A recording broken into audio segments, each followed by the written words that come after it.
Lau here today, owners of Round 5. Guys, tell us about Round 5. We started Round 5 probably around 4 years ago, and we're probably one of the leading collectible companies in the industry. We do a whole bunch of UFC stuff, and what we're really excited about, what we're debuting at the show, is actually our new Bruce Lee line. Sweet! And what is it like working as brothers? Well, I mean, we've worked together our whole lives, and we've been together, we have the same friends, we have the same passion, and that's actually how we got into this business, was a passion for mixed martial arts.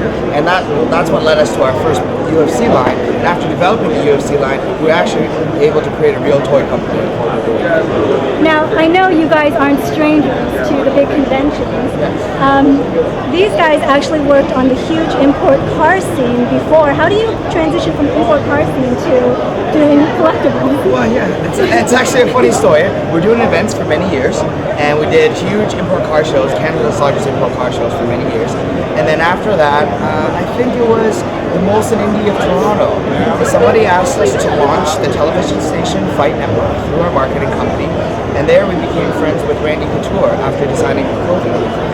Randy Couture is one of the top names in the UFC, and he basically got us into the UFC business. And we came up with the idea with action figures with him, and 2 years later, here we are, making toys and action figures. Fantastic. Now, how do you decide on what's next in terms of the collectibles and what you're going to make?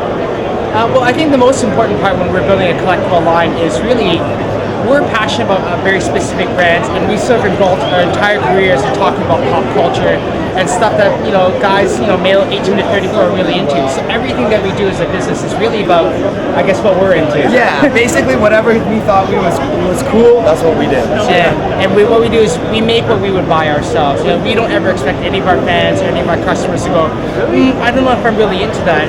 At the same token, if we're into it, we believe other people are into it too. So your market is males 18 to 35. So is this something where they buy this and they don't take it out of the packaging? You know, it switches from case to case. You know, sometimes some people collect the item, and it's happened before where we'll have items that we launched for $20 on the market, and now they're worth like $300-400 a year later. So some people take it out of the package, some people leave it in. It just depends on what type of collector you are. Interesting. So guys, this is a huge show. I heard over 130,000 people. What do you think? You know, Comic-Con is probably one of our favorite shows to go to every single year because it's pretty much everything toy and collectible. And I really say that right now that, you know, when you talk about 20 years ago, everyone was really into like trading cards and art and all these sort of collectible things. You know, toy is the new art. And it's really hit a whole new level where people can engulf themselves into the community of pop culture. It's not about comic books anymore. It's not even necessarily about anything to do with, you know, Marvel or whatever. It's the whole culture, just pop culture overall. It's just an amazing show. And this show is really what inspired us to get into the toy market. When we first came to this show a few years ago, our first time, and we saw what this market was really about, that's what really inspired us to get into toys. We're like, wow, we got into the right market, this is the right product at the right time, and we got to get in there. So guys, can we at PopTopicTV get an inside scoop on what's coming up for Round 5? Well, put us on the spot right now. You know what it is? I think the most interesting thing that we're really excited on, that we're working on, is that in our business we're always planning about a year ahead of time. I mean that whatever you see that's coming out right now in the market, you know, say for example, our Bruce Lee line is launching in Toys R Us this coming fall, but we're working on fall 2012, and the best thing that we're going is that we're actually doing a lot of artist collaborations.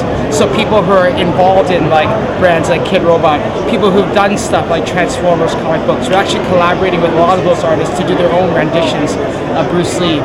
Bruce Lee is such an iconic brand. It's sort of transcended time where it's still, you know, you look at 30 years from now, this person who's passed away 35 years ago is actually more significant now than he's ever been. And the way that we're doing is that we're collaborating with many different artists to do their own interpretations, and it's just a really cool thing. So that's probably the best piece of news I can give you. And even outside of just the regular pop culture scene that you see here, we're actually working with some world-renowned street artists now, and we're bringing them into the toy business. So it's going to be a real art community fused with toys collaboration that we're building. It's going to be some exciting stuff next year. Well, I'm excited, guys. Yeah. Where can our viewers find you? The best place to find us is at, we have two websites. One is for our UFC line, which is round5mma.com, and our new website, which is actually launching in August, but it's already up right now, is collectbrucelee.com. Fantastic. And you can buy your stuff at... You can get our stuff in the US, you can buy it at specialty retailers online and also at Toys R Us. And in Canada, same thing, and also Walmart too as well. Great. Well, thank you so much, guys, for taking the time with us today. It's a crazy, insane show, and I think we're going to check out some more of it. Sure, have fun. Everybody is